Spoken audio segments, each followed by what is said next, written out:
Well, hello, everyone, and welcome to another edition of our Small Business Spotlight. My name is Elena Rodriguez, and I believe in dreams. And so I do my part to get everybody that is out there building their dreams in front of you. All right. And tonight we have a really, really special guest. His name is Matt Dillingham, and he is the COO of A1 Solutions Group. He's a former Marine from 2006 to 2012. And he actually enjoys teaching people not only about how credit works, but how it can really change your reality for the better. And another thing about Matt is he is a spiritual person and believes everything is energy. So if you change your life, you just need to change your energy. And here we go. Hello, Matt. How are you? I'm good, Elena. How are you doing? Thanks for having me on. Appreciate it. It's so great to have you here. I'm doing well. Tell people where you're tuning in from. I'm tuning in. Virginia.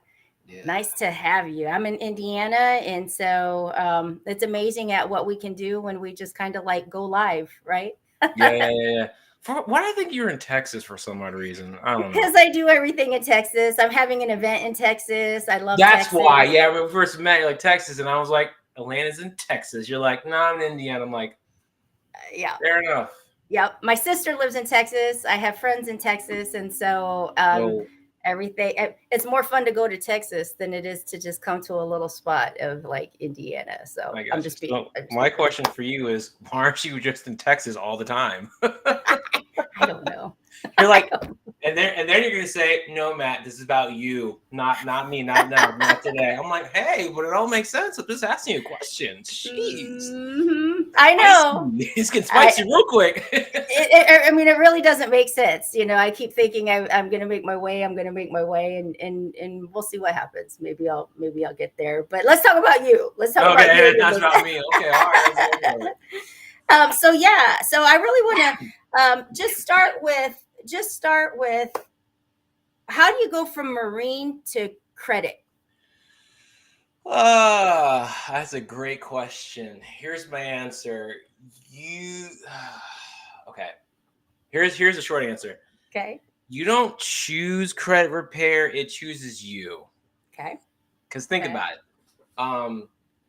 If anyone listening to this, and you yourself, Elena, when have you heard growing up in your lifetime, or anyone you know, anyone that's taught people, where you hear a child or someone in like their teenage years say, you know what, I'm gonna grow up and fix people's credit? Nobody talks about it. It's not a thing until, for me, myself, like some people, you jack it up because you don't understand it. You think that, oh, it's a scam, it's stupid. These are my thoughts.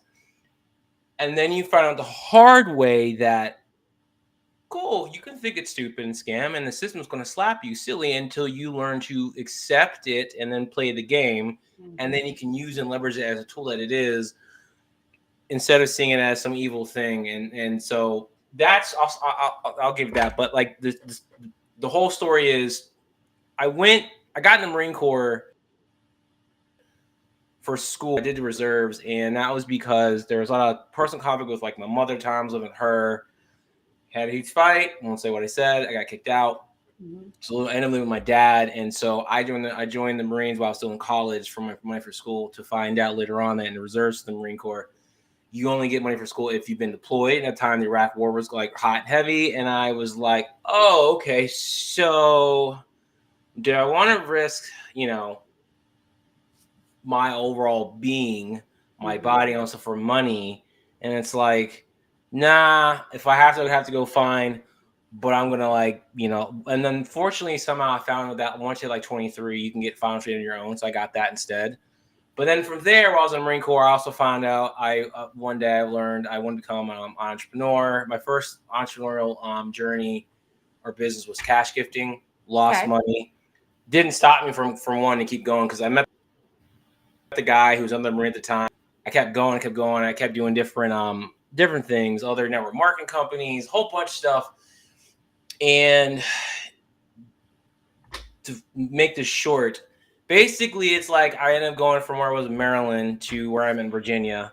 where girlfriend lives in Winchester, Virginia, and started with one when I was in Maryland. I worked for a small business funding company at the time. It's called Rapid Advance. They changed their name.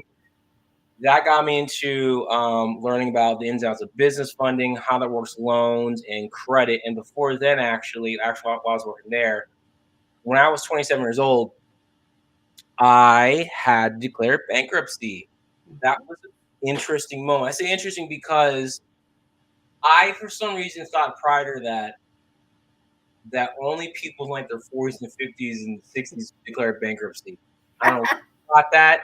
It's such bullshit thinking because I don't know where it came from. Right. I thought, and I look back and go, I had no evidence other than my stupid butt thinking. And then I ended up doing 27, so I was humbled. I was under stress, but at the same time I felt relaxed. Simultaneously, I also felt a lot of guilt and shame because I was like, how am I doing this 27? Right.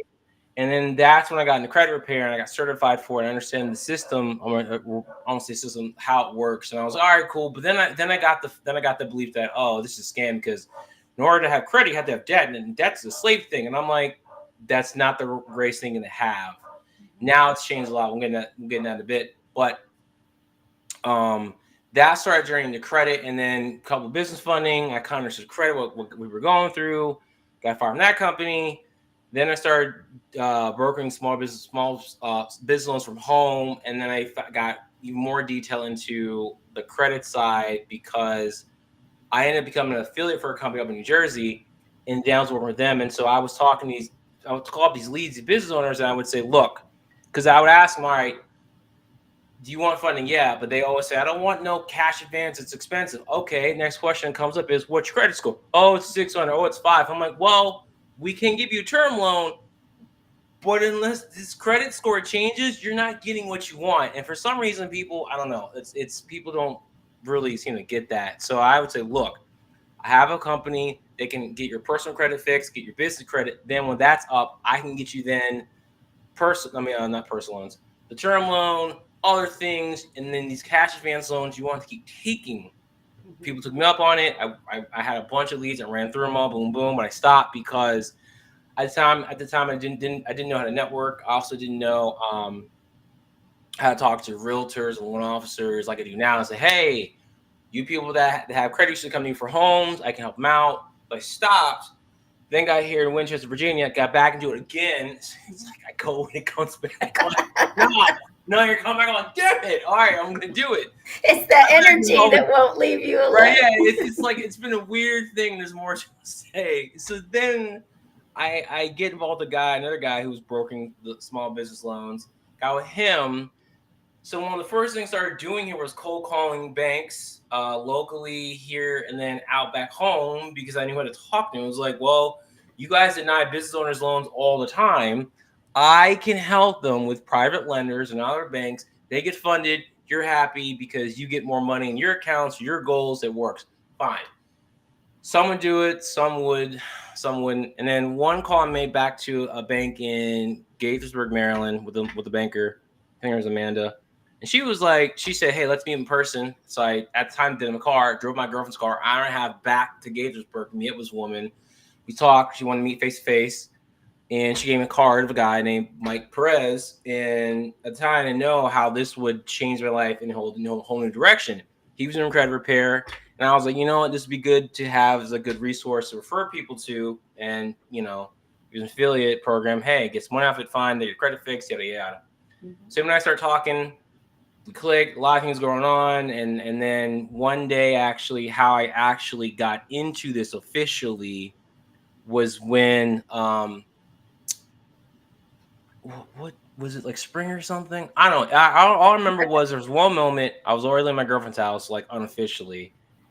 And I remember in this moment of time, I had literally I had little to no money. I had no job, nothing. I had no car, so I couldn't do like DoorDash or anything like that. And I had like no loans that were closing. And I was like, I need to make something happen, or I'm going to have a very fun conversation with her at some point. I don't want that. I don't want World War III in this house. I was like, nah. So what I did was I decided to be what I call myself a sales prostitute. And I've done this before for other business money to make money. I'm like, hey, do you need leads to close? I mean, do you need someone to help you close leads? I'll do it, legitimately. And so I was like, who can I do that? Who can I do it with? And I'm like, let me see if I call Michael. And I was like, I hope he needs help, because if he says no, I don't know what the hell I'm going to do. I'm like anxious. Call him on the phone. I told him when I was say, hey, do you need help closing leads? He went, yes. I went, oh my god. I was like, yes. And that's really how I got into credit to now. And 6 years later, having built a nice network, met a lot of people, marketing yourself, and combining with the life coaching with it to where it is now. So that's the long story. How I got into it. It's like I'm back into it again. Whoa, that's where I need to be, and I understand it. And from there, I've done that with now I'm expanding into different area with financial literacy, and I got certified in that last February. And with that, I put together my own virtual financial literacy course for kids age 10 and up. And so that from what ages? What ages was that? Ages 10 and up. That's awesome. Yeah. There's a whole game and stuff set up with it. It's 9 weeks. I need to start recording it so I can just have it go whatever. But I do live, talk to the kids. I set aside an hour. We go like 30 minutes. Here's assignment. Do this. What do you want to learn? What do you want to learn about money? Learn it now. So I've been doing that. That's opened up other opportunities for me in terms of like other speaking things and trying to get to like youth groups and stuff and talk about money and set the younger generation up for success and learning how money works, and more importantly, telling them that like you're not a victim. If you don't learn this, yes, you will think you're a victim, and the system will be like, okay, is that what you believe? You're a victim, slapping face. But then you see other people who learned it and they take advantage of it, and they will be successful with it. Though it's a challenge, but if you learn it, you can play the game. So I love that. I love because I don't know about you, but me growing up, I never saw it. Like I just knew money was there and we needed money to like survive, but it was never taught. It was never talked about. You didn't really know, like it just came and went. Like that's it came and went, right? Yeah. So for me, so I love that you're targeting a younger. Yeah, because the reason why is because when I work with a client and I do their credit analysis, it's like I'm already for a lot of people I work with, that credit analysis is the first time they get taught credit and how it works. That is the first time they're getting some form of financial literacy because of their credit and where it is. I was doing it over and over, and I'm like, I'm already coaching people. Like, why would I not want to learn how to teach the rest of it? Because it's like, and I also used to have my life and health insurance license. So it's like, it's literally just educating people on what things are. And then the other parts is being more intentional with like, what do you want to learn about money for young ones? Why? What do you want to do with it? Cool. That's your end goal. Get into it. Write it down. What are you doing? Who are you with? How are you waking each day? How are you feeling? That's going to change as you get older. And with the adults, it's different. It's like, well, what's your goal? What do you want? Okay, now let's take it further. How are you going to wake up today? What's your emotional end result that you want? I'm like, really? I'm like, yeah, I understand that as an adult now, what you're going to have to deal with is that all the stuff you picked up since childhood, before you were born, you've inherited stuff, beliefs from your family, as you're going to try to change this money thing in your life, all that's going to come up because it's coming up thinking, oh no, this change is bad. This is not safe. We need to keep you here, but you need to be aware of it, recognize it, and going, wait, this is me. And taking them through different processes to change their unconscious identity and look at what beliefs that you have and ask a simple question like, what were the earliest memories of money you have? What are some things that you heard? Okay, is that you remember? Guess what? That sucker is playing in the background in your mind all day long, and you have no idea. When your mom wants to talk with your dad about money, and maybe your dad was going all the time, they kept fighting. You're like, oh no, if we have too much money, that causes issues. So that keeps you poor, or you learn some crazy stuff. It's different for everybody, and you absorb it all there because from 0 to 5, you are acting unconsciously with the world. Yep. You're just like, whatever, that's what it is. Okay, and you buy things. It's funny. A mentor of mine said this. This relates to money and everything else. But he said if your parents came to you with a book on how to have a great relationship, would you buy it? Everyone's like, unless your parents still together, and even then you'd be like, nah. Okay, so then why did you? You see when I get there? It's I deep. see. You I go. see. I went. I did because you didn't know any better. That's what he presented you. So when it comes to money, if your parents wrote a book about how to get money and get wealthy, would you buy it? They'd be like, nah. So then why did you? Well, and it's funny that you say that because it wasn't until probably 45 years old for me that I realized at like 8 years old, I had developed a belief that money broke my family apart. And And so then it would yeah, be better to not no, have don't it and touch. No, keep a I ain't gonna family. have it. Nope. You'll have enough to live, but that's as far as it goes. And Because then it I goes. would just get to that like place. And so it's amazing that it does. It goes way back and it's a Oh, whole relationship that you got to like dig through. let go and say, hey, that was not true. It may have served its purpose. But I'll give you another one where when I was younger, I was like 12. Yeah, I was at 12, and it's like late 90s, like 98, 99, maybe 97. I used to babysit. It was great. Mhm. That was my first time making money, and now I'm teaching stuff. I look back and go, "Oh man!" I don't think parents realize that. Like when your child starts to earn money, whether it be through an allowance or babysitting or like a job, the first time for that child, and you don't, no one tells you this, that is a very important part. That's a very important moment because then as a kid, you go, oh, I have power. I have some autonomy here. This is money I earned. I didn't have to ask for this. Ooh. I mean, I can buy the thing that I saw that I want, that Timmy's got, the bike, whatever, blah, blah. You go, oh, snap. This is important. So all parents, when you teach, just realize that when that child earns that first 5, 10, 100 bucks, that child's like thinking, I have hit the jackpot. I'm Elon Musk rich.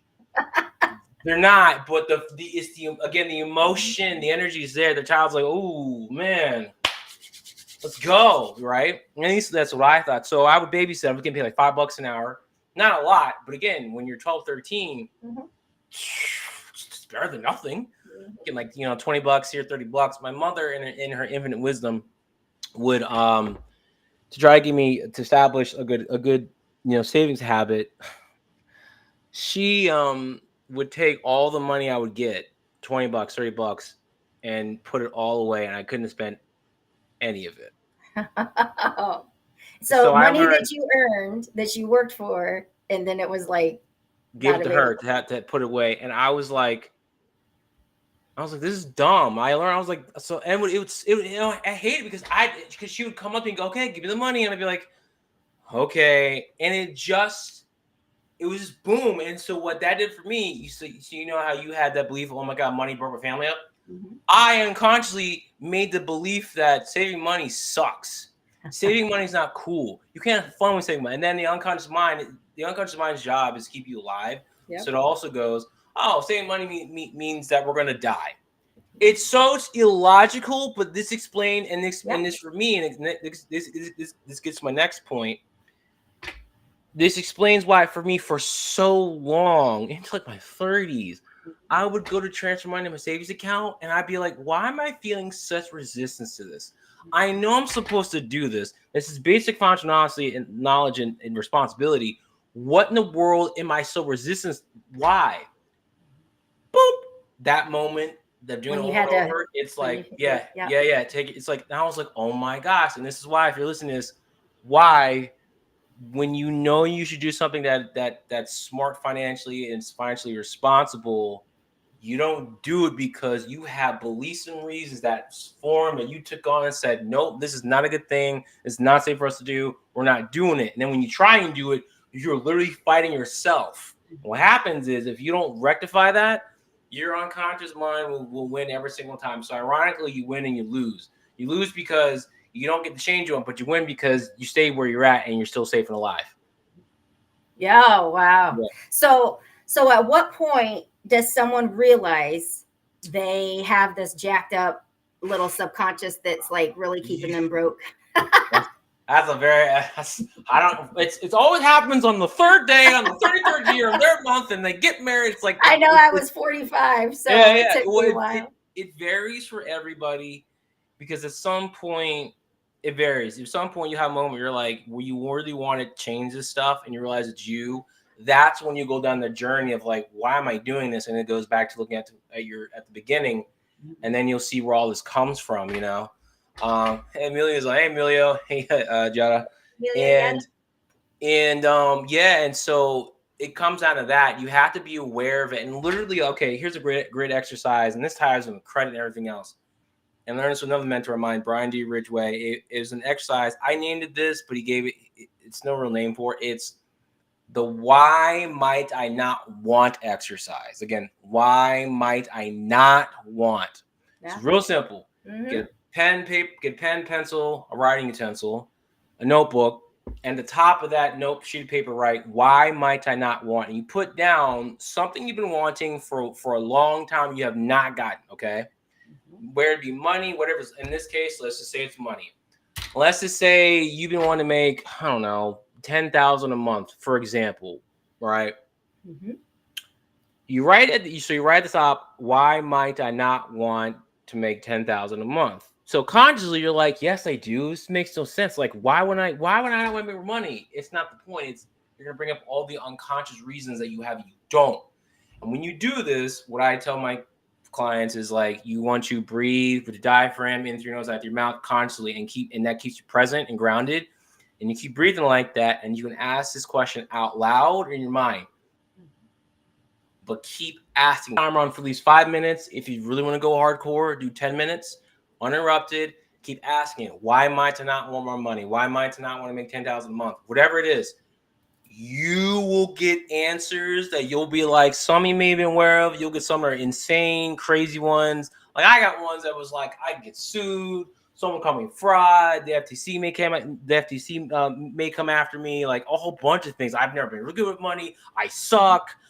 Like just whatever. And if trust me, you do this for 5-10 minutes, you're gonna have a list. And you're like, oh my god, that's what you've been carrying on in the background for years, and that's you're gonna go, oh, no wonder I haven't gotten the money, want, and love, whatever it is. Wow. And the benefit to the exercise is that when you do that, those reasons begin to lose their power because now you're bringing to the surface, and there's more to this as well. Mm-hmm. We start to see all the crap that we as human beings take on throughout our entire lives, and we're not really completely aware of it. Mm-hmm. And that's what And it's happens. impacting.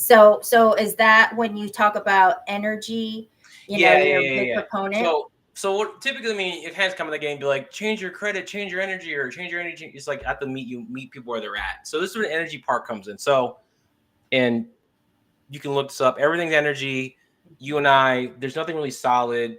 Everything's made of atoms and things, and everything's arranged a certain way and makes it look like this. And we're the conscious observers, and that's why when you look at things collapse where they are. And I'm summarizing this, but a big part of it is your emotions. Okay, emotion is short for energy in motion, also known as your feelings. There's a reason why they're called feelings, because we as humans, women, y'all way better this than us men. We're supposed to feel them. Women, you're allowed to express yourselves. You can go from happy to madness to crazy, psychotic. Everyone goes, it's okay. She's a woman. It's a fine. We as men, though, oh no, you can't do that, and that's what jacks up emotionally. But you want to be present with the emotion and feel it, and whether it be anger, sadness, or fear. I'm simplifying it for sake of time, because those emotions that we have unprocessed trauma, which is also energy.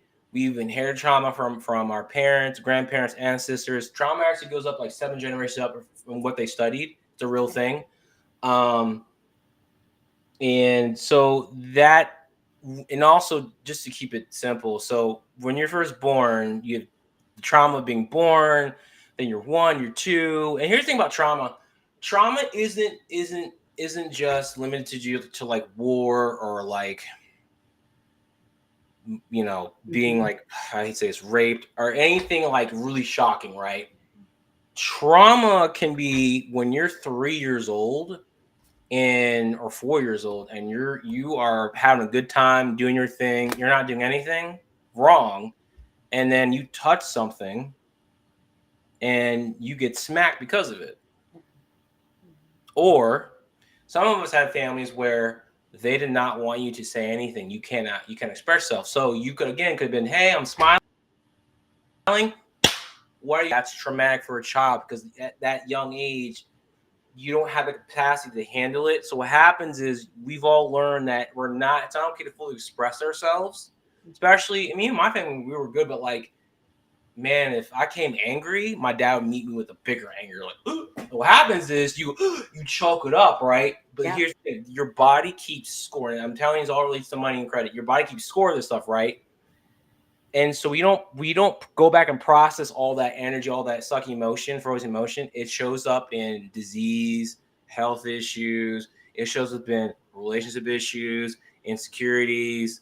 When it comes to money, it jacks you up in that area. You have things that come up. It's like, why is it that this keeps happening? Well, if that keeps happening, what's the feeling and emotion you have around it? And probably some beliefs and things attached to it. All this stuff. And it's very different for everybody. But that's what it comes down to. And so you are in control of your emotion, how you feel, and how you process them. And basically, it's simply being present with it, feeling it, and then once you feel it, it gets dissolved. And on the other side of that is your power, your infinite power. It's also the joy, the peace, the happiness that you really, really, really genuinely desire to feel and experience. You get that, you reintegrate with that. Ooh, you get more power back because here's what we're doing. Every single one of us, as my mentor said this, like has mastered this one skill. We mastered the skill of suppressing, repressing, and avoiding all the emotions we don't want to feel. We spend so much of our creative power and energy suppressing that. And because what happens is when it comes up, we go, oh no, not this, because we can't handle this. We put all of our energy and time. So you have a lot of energy in that, and then you wonder why you can't get what you want. Because you put all this time fighting yourself the entire time. It's like, just let it come up. And there's ways of doing things in a way that is gentle. With like, I do recodes for people. That's King Touch your super conscious to deal with emotions and trauma. Just different modalities.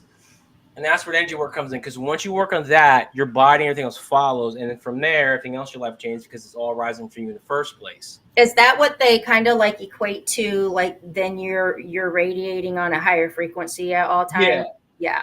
That's where, hold on. The dog came in and was like, I'm just going to barge into here and I don't want to say anything else. That's what they mean. I mean, it's I won't say higher frequency. It's a different frequency because we're all designed. Because man, like we're all born happy as hell and full of love. That's who you naturally are. It's still there. It's just that we've dimmed that because, oh my God, you can't express stuff. You can't do that. You come from a family where you can express some happiness, but not too much. Sometimes you got a family where you were ignored. Yeah. And you're like, oh, I don't matter. And then any attention you got, even being touched the wrong way, you're like, I need that, right? We all come from families where we're only allowed to express ourselves so much, but not that stuff. You can't do that. No. And then you have rules that your parents have on them they don't know about, that they learn from your grandparents and all this stuff, blah, blah, blah. It's a big picture. But yes, once you deal with that and simply just letting it go, you change, you calm down, you're better, you're happier, people notice it. And then as you're putting energy into what you want, you can actually take the action towards it and actually get it, because you're not going to have someone who says, nope, can't have that because we get that. Oh, no, we could, be in trouble for a reason. Do you feel like as adults, when they come in to start working with you, because it is money and their money may not be in a good place, that do they feel like unworthy or like ashamed or like I should know better? I mean, it's like, because I know money was a big issue for me just a few years ago. I had to really deal with a lot of it. It's a big issue for so many people, and that's because it's not taught. That we put a lot of shame and taboo stuff around it and all these things. We need it, but that's as far as we're gonna go for a lot of people, our families. I've heard from people when I do the credit analysis, I've heard people, man, you probably think I should know better. I wish I learned this before. You probably think it's the worst report ever. I thought the same thing. The credit, if your credit's not great, it's a reflection of what you have going on the inside. Because the credit's not great, you're doing something with your money because your outside world is a reflection of your inside world, and that's due to how do you feel about yourself ultimately. Because I know for me, for a long time, I was insecure. I didn't like who I was. I didn't feel very confident who I was and other things. But like, I'm naturally outgoing anyway. You would think that, but on the inside, I didn't. Dealt with suicide, a whole bunch of things. So I know, especially as a man, we men can relate to this. To this day, still, women still want us to be the provider, protector, and bringing in money. And now society's got a point where, for it's got a hand where it's like, okay, you're a man, you better bring 6 figures or more. Other than that, you ain't crap. And it's like, that the case? That's not true. But again, when we're young, you don't know any better. You'll take it on and say, okay, I buy that. And even I was taught that, like, it's like women still want you to be the guy and do all this stuff. And like, for me, it was like 10 years, I had no car, credit sucked, I could keep a job, but I want to make the entrepreneurial thing work, but I couldn't make that work. So I was like, if I can't make this work, I'm just working for a job and I broke out in the car, what girl's gonna want to be with me and date me? That's where the confidence comes down, all the stuff. And so I would show up to like dates and things, and if I started liking chick, I would be like, on the outside, I'd be as calm, but on the inside, I was like, please like me for who I am. Can you please like me? I'm very ambitious. I had dreams and goals. Will you support me? That's not a man. No one would want that. No one would want that. But that was me on the inside. I recognized that, and I would feel so. Oh my God. And I felt like, I was like, man, I gotta tell her the truth. She gonna be with me. And that's where my focus was, versus had I resolved that and gone, I got in a car, I'm going money, but I'm working this, I'm going places, I'm ambitious, my dreams go, blah, blah. You gonna be with me or not? Because the woman that does, I'm gonna change her damn life. Yes or no? That's good. Very different, right? Yeah. It's the same scenario. I'm just a different person. I'm like, I don't need you, I want you. You are not the only woman on earth. There's 8 billion people, half of these women. So if you won't be with me, someone else will. That's okay, Yeah.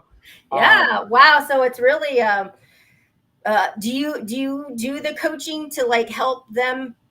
Because it's like, it's one thing to just look at numbers on paper and put a plan in place, but obviously this is like deep work. Exactly, yes. Like, what does that look like if people are like, okay, Matt, I think I'm vibing with you. I think I'm ready to take that next step. Like, what's that look like if they were to contact you and you just like start talking about this? Yeah. So I'm gonna say this too. I don't get into that. You're right. The credit thing is one thing, and the reason why so many people get the credit fix and goes right back is because what we're talking about. There's deeper issues that you didn't address. It's like when people get liposuction. It's like, you didn't address anything. You got more stuff's gonna come out, and you're gonna go right back to where you are because you addressed it, right? So I want to do it because I've always wanted to do life coaching. Two, it's like, I don't want you to get there because credit is slow. It takes years and it follows you for your, yes, ladies and gentlemen, your credit score will always be a factor in life, even when you're 85. Nobody cares. That's what it is. So it's like, you spend all that time to build it up, and then you say, I'm not gonna look at it. No, let's address why you don't want to look at it. Like, and that's where I ask some questions that, like, sometimes people will be interested, but if they're open to them, like, well, we're gonna start with like, what is that you really want? Let's get clear on that. Yes, you want great credit, better money, but what does it look like? And how do you want to feel each day? How do you want to feel? What's your emotional end result like? The end result of what is it you're going for, And then asking questions around, like, more questions about money, and then asking, like, what do you feel like what do you feel like, what do you want, right? And what do you want, and what do you feel is getting in the way? What do you feel is preventing you? And just continue to ask more and more questions, and get deeper into what's really stopping, and then repeat it back and say, look, do you feel like this? And even as I talk, I'll say, do you feel like do you feel like it's really about X, Y, and Z and this? Like, yeah. And would you also like to, that once this is taken care of, you're going to feel more confident in yourself, more at peace. Like, yeah. I'm like, well, this is the process we're going to go through. We're going to get clear on what we want. There's a whole process for that. Along the way, we're going to meet up. We're going to talk about whatever happened the week prior, challenges, what beliefs came up. There's different process that we can use. Maybe I can know something you can do, get them grounded, working through the unprocessed emotions that will come up as you're doing this. And my intention is to be like, to show you that you have the power. It's been there. You've been using it unconsciously. Here's how to consciously use it. Here's how to handle whatever comes your way with life. If you need me, I'm here. But this is the tools and resources you need and what we can do to help shift things on the inside.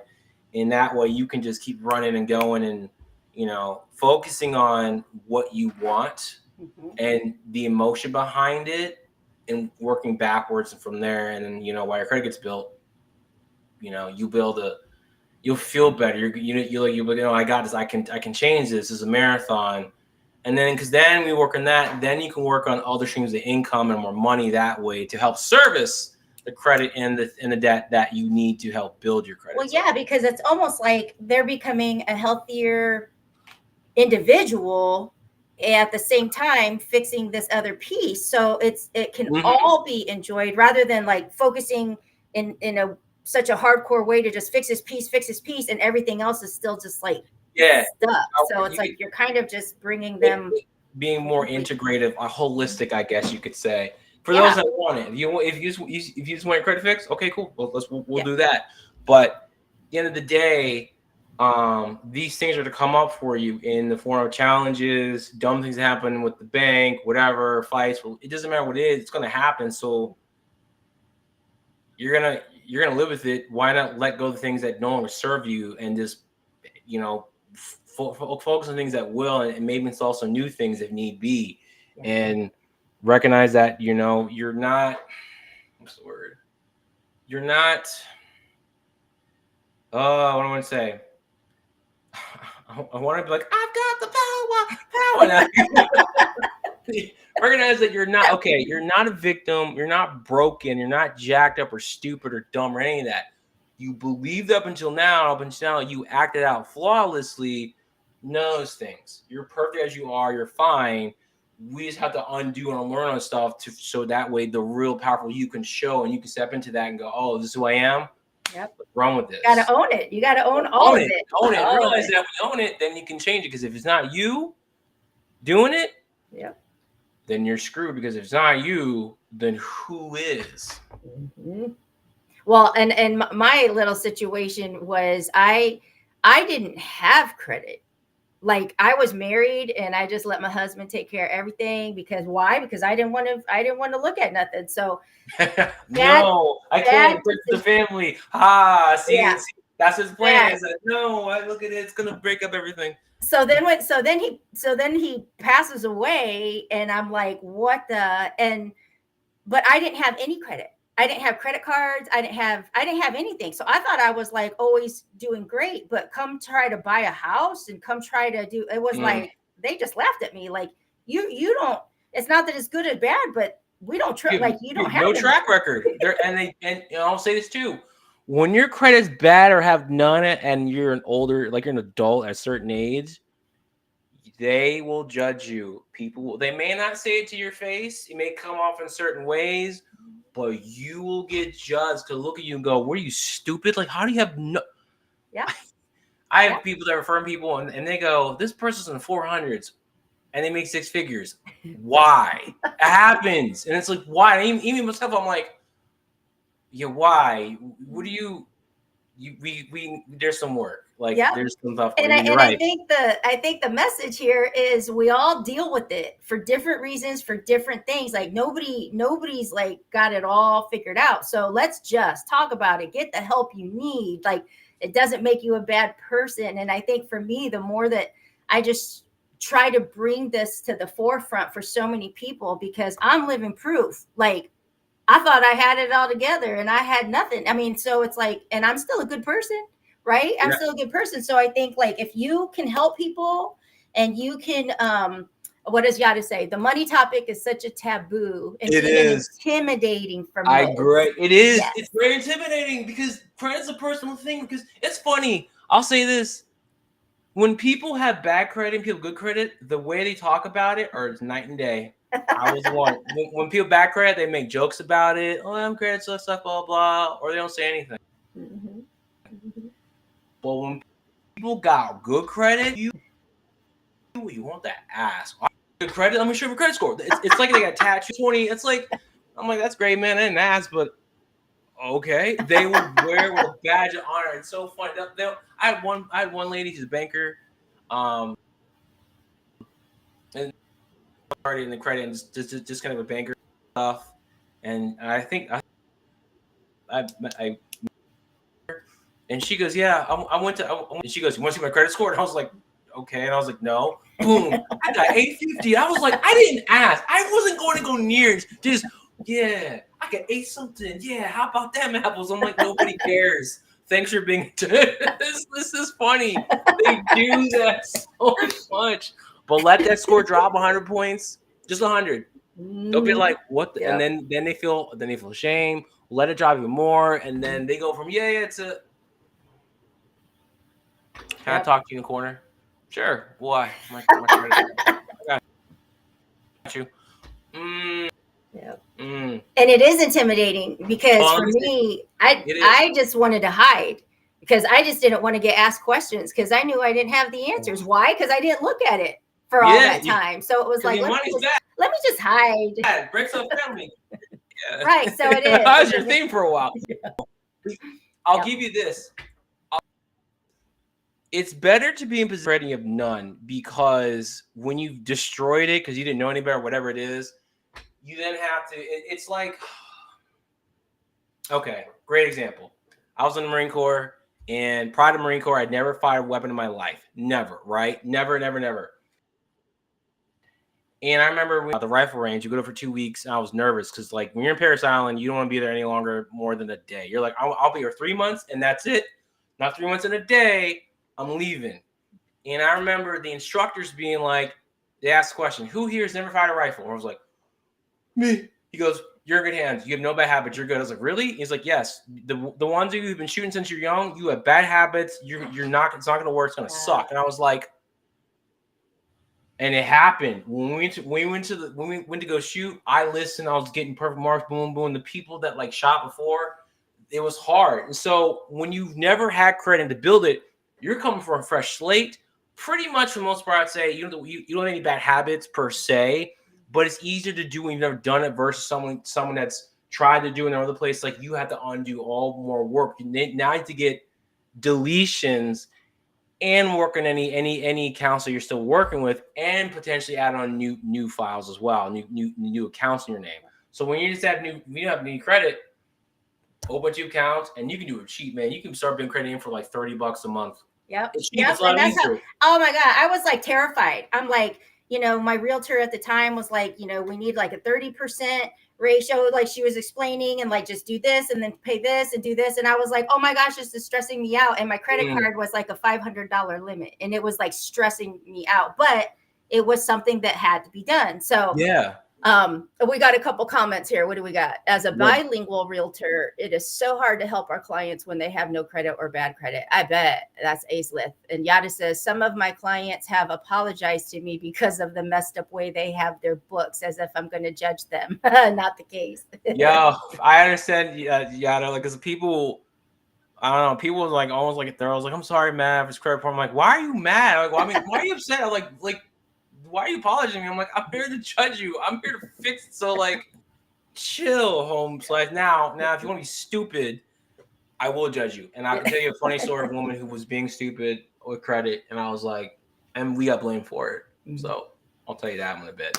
So if people want to get a hold of you, or if they want to talk to you more about this, because it's like you got spotlighted on what you do and how you can help people, where do they go? How do they reach you, or what's that look like? So they can go to our website, which is www.solutionsgroup.com, and there should be a form where you can go in there and say, well, I want more information. You can request speak to me.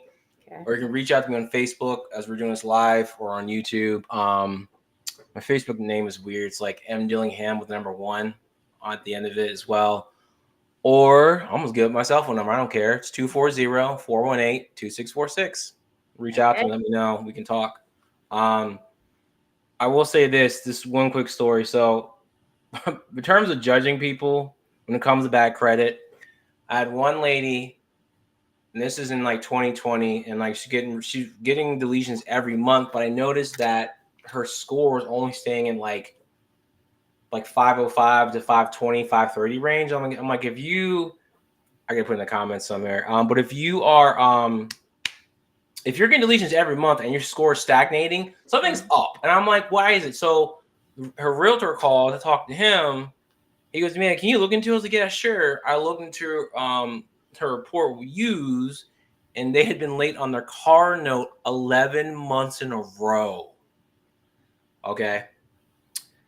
I tell it's a realtor. He goes, all right. And he goes, oh, man, I'm going to talk to her. Okay, cool. Couple days goes by. I call him, say, hey, what happened? And he said she took no accountability. Like, what do you mean? She said she did not know that not paying her car note on time was hurting her credit and was mad that you didn't tell her that. And I was just like, how about being judged? I just hard. I was like, how is that my fault? Like you should know that. Like what? And then afterwards she canceled. I'm glad because I was like, wow. 11 months in a row, damn near a year, and it's my fault because I didn't tell you that not paying that on time was killing your credit score. Thanks, Ashley, for sharing my Facebook profile. It's just stupid, but yes. If you do that, I will judge life, you, folks. Yeah, it's exactly. real life. If you do, I will judge you. If you don't do that, you're fine. But just listen to me. Just. Oh my God. Yeah. Yes. 4 years later, I'm still like, that was a story. Don't forget that. So is this something that you do every single day and work with people every single day and just dive into it? Yeah. Talk with them, make content on it. I've obviously had some new stuff with the unconscious mind and stuff to expand more on it. But yeah, so I live and breathe and think about it, and from my own experience, and just letting people know that like you don't have to live with this bad credit score. It's going to take some time. Know that. Unfortunately, and I'll say credit is a marathon. I compare it to like running a race. I did cross country in high school. Like at first you can have some sprints, but at a certain point you're going to go back to maintain that pace. And so like credit score, your credit score can have bumps and your score skyrockets, but then it's going to level out over time because it takes years to build, because 15% of your credit score is linked to credit history. And that looks at all the open accounts you have and gives you an average age. The older the age, the more points you get, and that's built up over time. And then I'll say this too: when you have a new account that gets open to your that gets reported to your credit report, that new account, long as you're paying on time, yeah, you're gonna get points. But that new account doesn't have any real solid weight in terms of when lenders look at it and the scoring algorithm really gives it like more weight.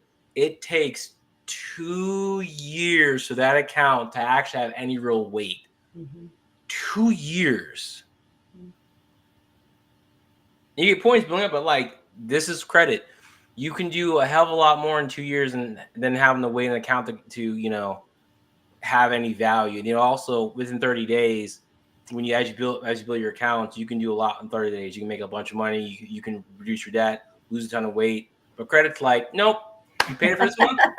We'll see you next month. I can't do anything else. Yeah, just don't be late. That's it. Just don't be late.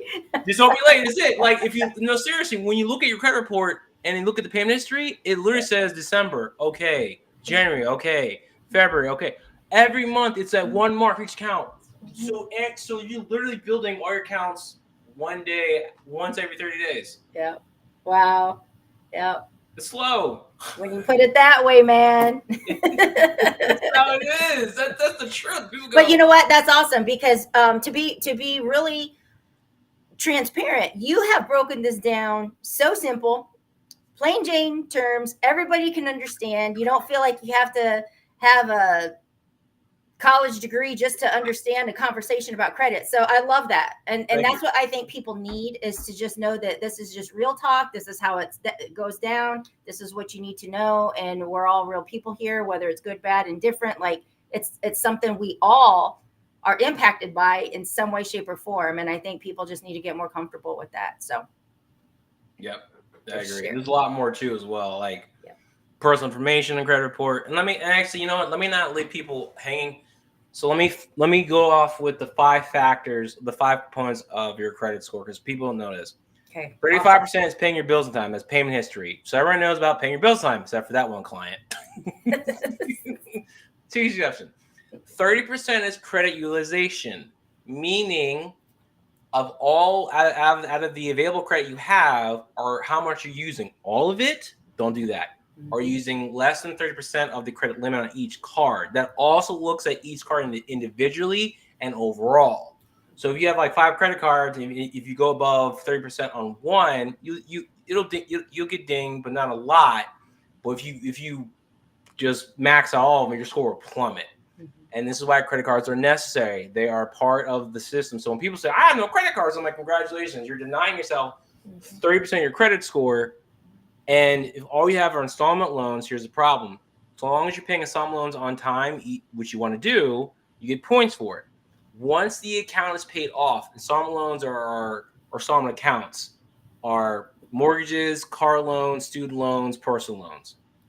Once paid off, it's done. Your score will drop because the algorithm is acting like an account's closing, but it'll recover because it'll say, hey, it was paid off in a satisfactory rate. That's a good thing. Once that sucker's paid off, you're not actively actively adding points to your score. So that's why people have talked to me. Yeah, I got declined because I had no revolving credit. Yeah, because you stopped. Yeah. So revolving credit, meaning lines of credit cards necessary, because that leads into, again, the 15% of your length of credit history. That's how you're going to get eventually to the 700s and the 800s, because that's what doesn't close. All right. 10% is having a mixed credit, meaning you could have like a mortgage, maybe a car loan. You can also have utilities being reported in your utility payments on your reporting your credit report, streaming services, cell phone payments, revolving credit, and then am I missing one? Utilities, see a cell phone. Yeah. So having a nice mix, showing, hey, I can handle multiple types responsibly. Companies, lenders like that. And then the final 10% is hard inquiries and new accounts. Keep your hard inquiries to a minimum. Checking your own credit yourself does not, you don't get dinged for that. It's soft pull. New accounts, great. That's how your credit score grows and continues to grow. And notice how I didn't say anything about collections and charge-offs. You pay those, your credit goes nowhere. In fact, if you pay those, you further damage your credit because that's a bad item. Because again, when your credit gets looked at, a lender's going to go, so you didn't pay anyone back until you went to a debt collector and charged off, and then you paid it? That means that happened to me. I'm going to decline you or give you not the greatest rate because you've demonstrated now you're not a good risk, not responsible. Reputation's not that great. That's what comes down to on that angle. Because remember, when it comes to credit, it's about looking good on paper because they're not going to ask you what happened. And if they do ask you, and I've been through this twice, it's a very embarrassing, humbling moment to explain to somebody who probably won't meet why you need this job or why you need this because your credit sucks, explaining what happened to you. Mm-hmm. Mm-hmm. But that's what it is. So that's how that works. So yes. I love this. Thank you so much, because I wish I would have had you back in 2018. If I had $1 for every time I heard someone, I wish I had you 4 years ago. And I was like, well, I don't know. Where were you? Jeez. So what do you want me to do? Go back in time? Hey, Elena. Oh, who are you? No, but I'll tell you what. Future. Yeah, it's set me back here. It's like Terminator. It's just so simple. Like this is just proof that people don't have to make it sound so. What did you have to use the word intimidating? Like it's it's very simple, broken down. It's simple stuff. And I'll say this too. The biggest part with this, and this happened with me, if you've never looked at your credit, it's getting over that fear. And there's a way to deal with that fear, being present in emotion. Once you've gotten past that, you'll then see your report for what it is, a report of information. It's just information. That's all it is. Yes, there are derogatory things that need to come up in a day, and we look at for just as is information. And then you can make it fun by saying, all right, this is the game. I got some points. I can do stuff with this. Then you have taking then you've taken your power back and go, oh, wait, I'm in control of this. There are laws that benefit me. Yes, I'm going to do this. That's how you want to look at it. Instead of being like, oh my God, score. No. This is your score based on your actions. Yep. Take control. Absolutely. And yep. 6 years late. Yeah, 2018. That's okay. It's been a hell of a 6 years, let me tell you that.